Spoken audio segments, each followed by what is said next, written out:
सैनिक स्कूल प्रवेश परीक्षेची तयारी करणाऱ्या आपल्या सगळ्या तरुण मित्रांचं या विशेष माहिती सत्रामध्ये खूप खूप स्वागत. नमस्कार. आज आपण आपल्या भारत देशाबद्दल म्हणजे काही खूप महत्त्वाच्या गोष्टी जाणून घेणार आहोत.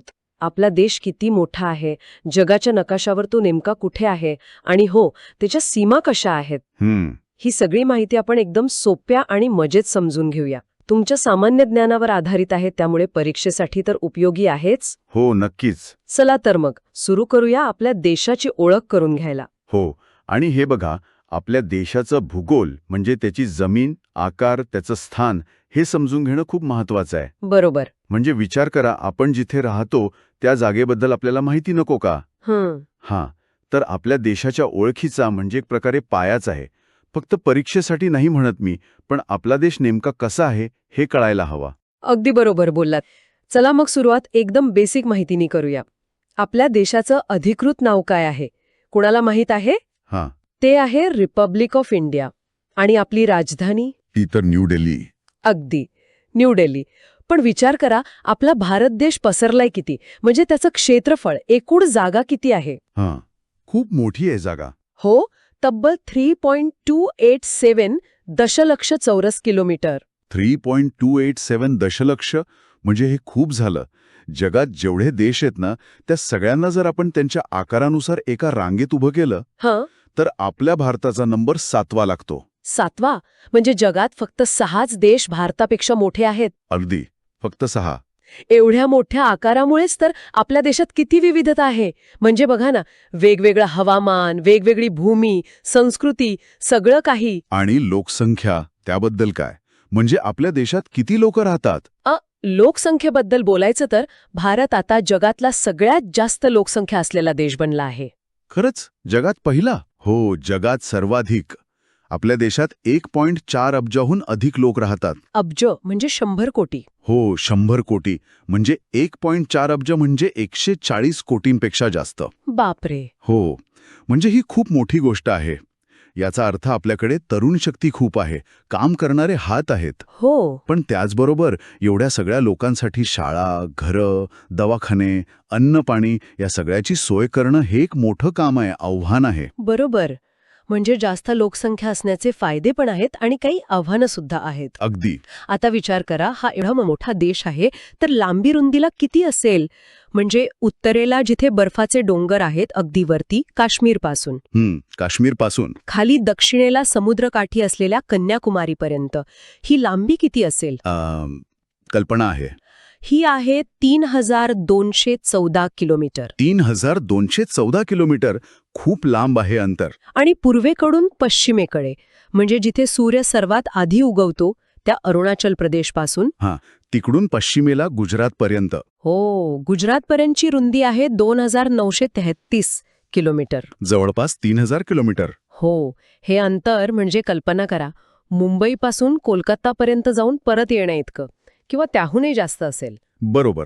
आता पृथ्वी तर गोल आहे, मग त्यावर एखाद्या जागेचं नेमकं ठिकाण कसं सांगायचं हा प्रश्न पडतो. हो, बरोबर. पत्ता कसा सांगायचा? त्यासाठी भूगोलशास्त्रज्ञांनी काय केलंय, पृथ्वीवर काही काल्पनिक रेषा ओढल्यात, आडव्या आणि उभ्या. अच्छा, जसं ग्राफ पेपरवर असतं तसं? अगदी तसंच. या आडव्या रेषांना म्हणतात लॅटिट्यूड. लॅटिट्यूड. आणि उभ्या रेषांना म्हणतात लॉंगिट्यूड. लॉंगिट्यूड. या लॅटिट्यूड आणि लॉंगिट्यूडच्या मदतीने आपण पृथ्वीवरचं कोणतंही ठिकाण म्हणजे त्याचा पत्ता एकदम अचूक सांगू शकतो. अच्छा, म्हणजे या लॅटिट्यूड आणि लॉंजिट्यूडमुळे आपल्याला भारताचं नेमकं लोकेशन कळतं. अगदी तसंच. भारताचा विस्तार सांगायचा झाला तर तो साधारणपणे 8°4' उत्तर म्हणजे 8 डिग्री 4 मिनिट्स नॉर्थ लॅटिट्यूड पासून 37°6' उत्तर म्हणजे 36 डिग्री 6 मिनिट्स नॉर्थ लॅटिट्यूड पर्यंत आहे. ओके. आणि उभ्या रेषा म्हणजे लॉंगिट्यूड तर 68°7' पूर्व म्हणजे 68 डिग्री 7 मिनिट्स ईस्ट लॉंगिट्यूड पासून. पूर्व. हो, पूर्व. 97°25' पूर्व म्हणजे 79 डिग्री 25 मिनिट्स ईस्ट लॉंगिट्यूड पर्यंत आहे. अच्छा, पण हे उत्तर आणि पूर्व का? हा चांगला प्रश्न आहे. बघा, पृथ्वीच्या बरोबर मध्येतून एक आडवी रेषा जाते, तिला म्हणतात इक्वेटर म्हणजे विषुववृत्त. हो. त्या रेषेच्या वरचा जो भाग आहे तो उत्तर गोलार्ध म्हणजे नॉर्दर्न हेमिस्फिअर. आणि जी मुख्य उभी रेषा आहे प्राईम मेरिडियन, हं. तिच्या पूर्वेकडचा भाग म्हणजे पूर्व गोलार्ध, ईस्टर्न हेमिस्फिअर. आपला भारत देश या दोन्ही गोलार्धात येतो. म्हणजे नकाशावर तो वरच्या आणि उजव्या बाजूला आहे. अरे वा, नॉर्दर्न आणि ईस्टर्न हेमिस्फिअरमध्ये. इथे एक खूप रंजक गोष्ट आहे. या लॅटिट्यूडपैकी एक खास आडवी रेषा आहे. कोणती? जी भारताच्या जवळजवळ मध्यातून जाते. हा, तिला म्हणतात ट्रॉपिक ऑफ कॅन्सर. हो, कर्कवृत्त. ट्रॉपिक ऑफ कॅन्सर ही आहे 23°30' उत्तर लॅटिट्यूड वर, म्हणजे 23°30' नॉर्थ. हो, आणि ही महत्वाची आहे, बरोबर? हो, ही खूप महत्वाची आहे. कारण माहितीये का, ही रेषा आपल्या देशाला हवामानाच्या दृष्टीने साधारणपणे 2 भागांमध्ये विभागते. अच्छा, कसं? तिच्या उत्तरेकडचा जो भाग आहे तो थोडा थंड असतो, म्हणजे समशीतोष्ण, आणि दक्षिणेकडचा भाग जास्त गरम असतो, म्हणजे उष्णकटिबंधीय. वाव. आणि गंमत म्हणजे ही काल्पनिक रेषा असली तरी ती आपल्या देशातल्या तब्बल 8 राज्यांमधून जाते. 8 राज्यांमधून. कोणती आहेत ती राज्य? पश्चिमेकडून पूर्वेकडे सांगू शकता? हो, नक्की. पश्चिमेला आहे गुजरात, मग थोडं राजस्थान, हां. मग मध्य प्रदेश, छत्तीसगड, झारखंड, वेस्ट बेंगॉल, त्रिपुरा आणि सगळ्यात शेवटी पूर्वेला मिझोरम. गुजरात, राजस्थान, मध्य प्रदेश, छत्तीसगड, झारखंड, वेस्ट बेंगॉल, त्रिपुरा आणि मिझोरम. 8 राज्य. हे लक्षात ठेवायला हवं. नक्कीच. आता जसं लॅटिट्यूडमुळे हवामानाचा अंदाज येतो, तसं लॉंगिट्यूडमुळे काय कळतं? वेळेचं काहीतरी गणित असतं ना याचं? अगदी बरोबर प्रश्न विचारला. अगदी वेळेचंच गणित आहे. भारत पूर्वेकडून पश्चिमेकडे खूप पसरलेला आहे, बरोबर? हो. त्यामुळे काय होतं, गुजरातमध्ये जेव्हा सूर्य मावळायला येतो तेव्हा अरुणाचल प्रदेशमध्ये बऱ्यापैकी अंधार पडलेला असतो. अरे हो, मग पूर्ण देशासाठी एकच वेळ कशी ठरवायची? गोंधळ होईल नाही तर? म्हणूनच यासाठी काय केलंय, एक मधली उभी रेषा म्हणजे लॉंगिट्यूड निवडली आहे. तिला म्हणतात स्टँडर्ड मेरिडियन. Standard meridian. हो, ही रेषा आहे 82°30' पूर्व लॉंगिट्यूडवर, म्हणजे 82°30' ईस्ट. 82°30' पूर्व. ही रेषा उत्तर प्रदेश राज्यातल्या मिर्झापूर नावाच्या शहराजवळून जाते. अच्छा, मिर्झापूर जवळून. हो, आणि याच रेषेवर जी वेळ असते त्या वेळेनुसार संपूर्ण भारताची घड्याळं चालतात. यालाच आपण म्हणतो इंडियन स्टँडर्ड टाइम, म्हणजे IST. IST म्हणजे मिर्झापूरमध्ये जी वेळ असेल तीच दिल्ली, मुंबई, चेन्नई, कोलकाता सगळीकडे. अगदी तसंच. संपूर्ण देशभर एकच वेळ. ही स्टँडर्ड मेरिडियन रेषा फक्त उत्तर प्रदेशमधूनच नाही, तर मध्य प्रदेश, छत्तीसगड, ओडिसा आणि आंध्र प्रदेश या राज्यांमधून सुद्धा जाते. ओके. आणि अजून एक गोष्ट, आपली भारतीय वेळ म्हणजे IST ही लंडनच्या वेळेपेक्षा, म्हणजे ज्याला ग्रीन मीन टाइम GMT म्हणतात, हो, GMT. त्या GMT पेक्षा आपण 5.5 तास पुढे आहोत. 5.5 तास 30 मिनिटं. 5.5 तास म्हणजे लंडनमध्ये दुपारी 12 वाजले असतील तर आपल्याकडे संध्याकाळचे 5:30 वाजलेले असतात. बरोबर. ठीक आहे. हे वेळेचं गणित आता कळलं. आता अजून एक गोष्ट विचारायची होती, भारताचं टोक कुठलं? म्हणजे अगदी दक्षिणेकडचं ठिकाण कोणतं? इथे थोडा नीट समजून घ्यावं लागेल, कारण इथे 2 उत्तरं आहेत. 2 उत्तरं. कशी? जर आपण फक्त भारताच्या मुख्य जमिनीचा विचार केला, म्हणजे बेटं वगळून, हो. तर सर्वात दक्षिणेकडचं टोक आहे केप कोमोरिन. हे तमिळनाडू राज्यात कन्याकुमारी जवळ आहे. कन्याकुमारी, जिथे 3 समुद्र मिळतात म्हणतात ते? हो, तेच. पण जर आपण भारताची सगळी बेटं धरली जी समुद्रात दूरवर पसरलेली आहेत, जसे की अंदमान अँड निकोबार आयलँड्स, हां. तर संपूर्ण भारताचंच सर्वात दक्षिणेकडचं टोक अजून खाली आहे. अच्छा. ते कोणतं? ते आहे इंदिरा पॉइंट. हे अंदमान अँड निकोबार आयलँड्स या बेटसमूहांमध्ये आहे. इंदिरा पॉइंट. हो, हे ठिकाण 2004 साली जी त्सुनामी आली होती त्यात पाण्याखाली गेलं होतं. पण नकाशावर अजूनही तेच सर्वात दक्षिणेकडील बिंदू मानलं जातं. अच्छा, म्हणजे मुख्य भूमीचं टोक केप कमोरिन आणि संपूर्ण देशाचं टोक इंदिरा पॉइंट. वाह, ही माहिती खरंच भारताची भौगोलिक ओळख आणखी स्पष्ट करते. आपण किती मोठे आहोत आणि कुठे आहोत हे यातून छान कळतं. बरोबर. आता जरा पुढे जाऊया. जगाच्या नकाशावर इतर देशांच्या आजूबाजूला भारत कुठे आहे? भारत हा आशिया खंडातला एक महत्वाचा देश आहे. आपण बघितलं तर आशिया खंडाच्या दक्षिण भागात म्हणजे सदर्न पार्टमध्ये भारताचं स्थान आहे. दक्षिण आशियात. हो, त्याच्या पश्चिमेला मोठा पसरलेला अरेबियन सी म्हणजे अरबी समुद्र आहे. पूर्वेला बे ऑफ बेंगॉल म्हणजे बंगालचा उपसागर आणि दक्षिणेला इंडियन ओशन म्हणजे हिंदी महासागर आहे. आणि उत्तरेला? उत्तरेला तर जगातले सर्वात उंच पर्वत आहेत आपला विशाल हिमालय पर्वत. हिमालय म्हणजे जणू काही भारताच्या डोक्यावर बर्फाचा मुकुटच आहे. अगदी तसंच. वाह, म्हणजे समुद्र आणि पर्वत यांनी वेढलेला आहे आपला देश. आणि आपले शेजारी कोण कोण आहेत म्हणजे नेबर्स? इथे विशेष गोष्ट अशी की भारताला खूप शेजारी लाभले आहेत. काही जमिनीला लागून आहेत तर काही समुद्रापलीकडे. अच्छा. आपण दिशानुसार पाहूया म्हणजे सोपं जाईल. भारताच्या उत्तर आणि ईशान्य दिशेला हं. म्हणजे नॉर्थ आणि नॉर्थ ईस्टला हं. 3 देश आहेत, चायना, नेपाळ आणि भूतान. चीन, नेपाळ, भूतान. ओके. पूर्वेला म्हणजे ईस्टला 2 देश आहेत, बांगलादेश आणि म्यानमार. म्यानमारला पूर्वी बर्मा म्हणायचे. बांगलादेश आणि म्यानमार. ठीक आहे. आणि वायव्येला म्हणजे नॉर्थ वेस्ट. वायव्येला म्हणजे वरच्या डाव्या बाजूला तिथे आहेत पाकिस्तान आणि अफगाणिस्तान. पाकिस्तान आणि अफगाणिस्तान म्हणजे हे झाले जमिनीला लागून असलेले शेजारी देश, बरोबर? हो, हे सगळे लँड नेबर्स झाले. आता समुद्रापलीकडची शेजारी पण आहेत. अच्छा, ते कोण? दक्षिणेला समुद्रात आपले 2 द्वीप शेजारी आहेत म्हणजे आयलंड नेबर्स. एक आहे श्रीलंका हो, श्रीलंका. आणि दुसरा आहे मालदीव्स. श्रीलंका तर भारताच्या अगदी जवळ आहे. मध्ये फक्त समुद्राचा एक चिंचोळा पट्टा आहे. हो, तो अरुंद भाग. त्याला काहीतरी म्हणतात ना. हो, त्याला पाल्क स्ट्रेट म्हणतात आणि तिथेच गल्फ ऑफ मन्नार पण आहे. स्ट्रेट म्हणजे 2 मोठ्या जमिनींच्या मध्ये असलेला समुद्राचा अरुंद भाग. पाल्क स्ट्रेट आणि गल्फ ऑफ मन्नार म्हणजे भारताला दोन्ही प्रकारचे शेजारी आहेत, जमिनीवरचे पण आणि समुद्रातले पण. अगदी बरोबर. लँड नेबर्स आणि सी नेबर्स दोन्ही आहेत. या सगळ्या शेजाऱ्यांमुळे भारताचं स्थान जगात खूप महत्वाचं ठरत असणार, नाही का? नक्कीच. विचार करा, एवढ्या सगळ्या देशांची संबंध ठेवणं, त्यांच्याशी व्यापार करणं, पण त्याच वेळी आपल्या सीमा सुरक्षित ठेवणं. हो, हे खूप महत्वाचं आहे. हे भारतासाठी खूप महत्वाचं आहे. हे जे स्थान आहे भारताचं, ते त्याला व्यापारीदृष्ट्या आणि सामरिकदृष्ट्या म्हणजे संरक्षणाच्या दृष्टीने एक खास ओळख देतं. खरंय. आता आपण भारताच्या कडांबद्दल बोलूया, म्हणजे सीमा, बॉर्डर्स. हां. आपण शेजारी तर पाहिले, आता त्यांच्या आणि आपल्या देशाच्या मध्ये ज्या रेषा आहेत त्या सीमांबद्दल बोलू. हां, बॉर्डर्स. भारताची भूसीमा म्हणजे लँड बॉर्डर, जमिनीवरची सीमा किती लांब आहे माहित आहे? खूप लांब आहे एवढा नक्की? हो, खूप म्हणजे खूपच. सुमारे 15,200 किलोमीटर. 15,200 किलोमीटर? हो, ही सीमा एकूण 7 देशांना लागून आहे, ज्यांची नावं आपण आत्ताच घेतली.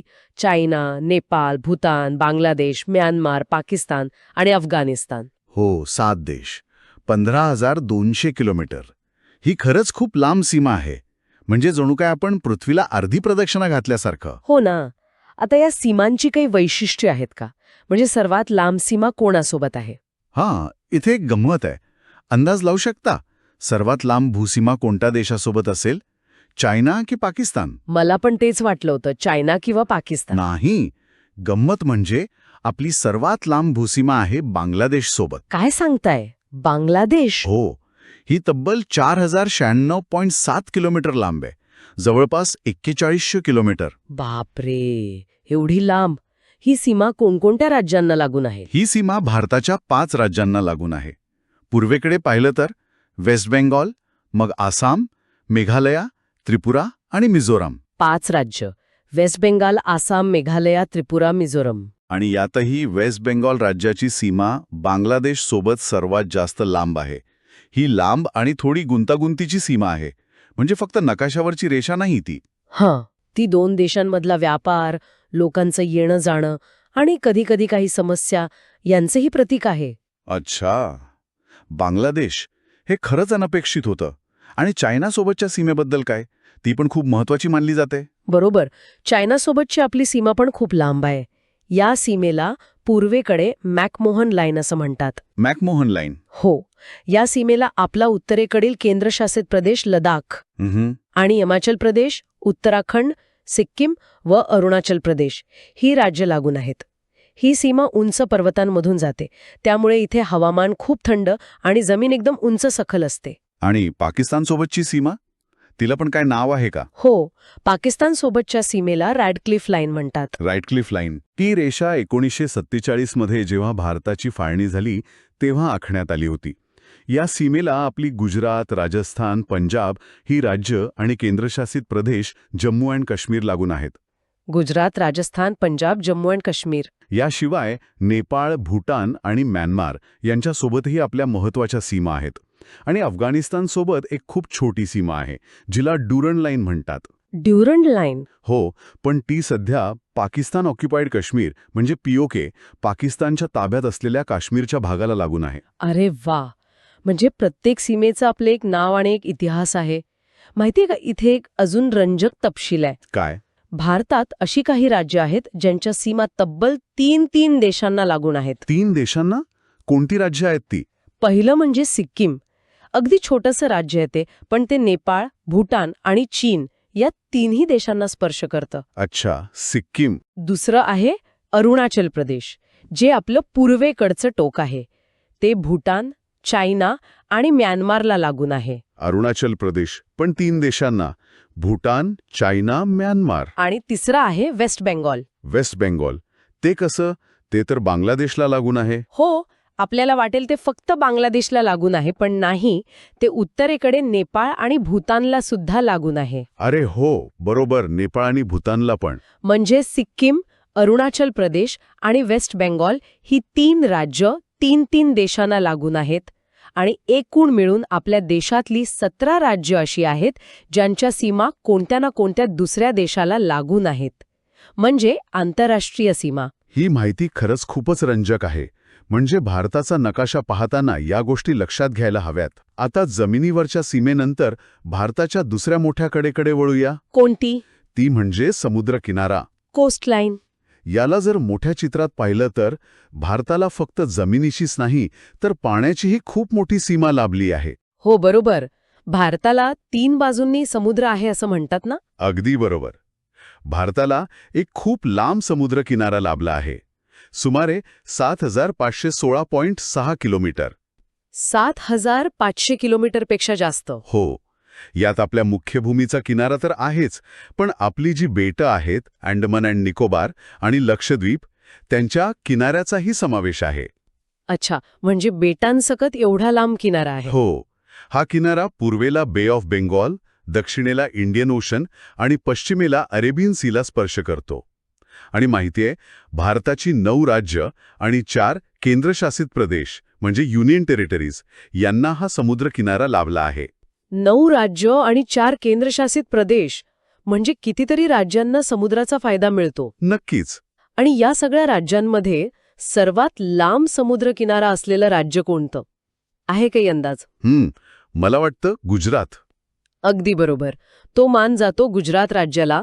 त्याचा समुद्रकिनारा सर्वात जास्त लांब आहे. हां, लांब समुद्रकिनारा आपल्या देशासाठी खूप महत्वाचा आहे. इथे मोठी बंदरं आहेत, पोर्ट्स आहेत, जिथून व्यापार चालतो. हो.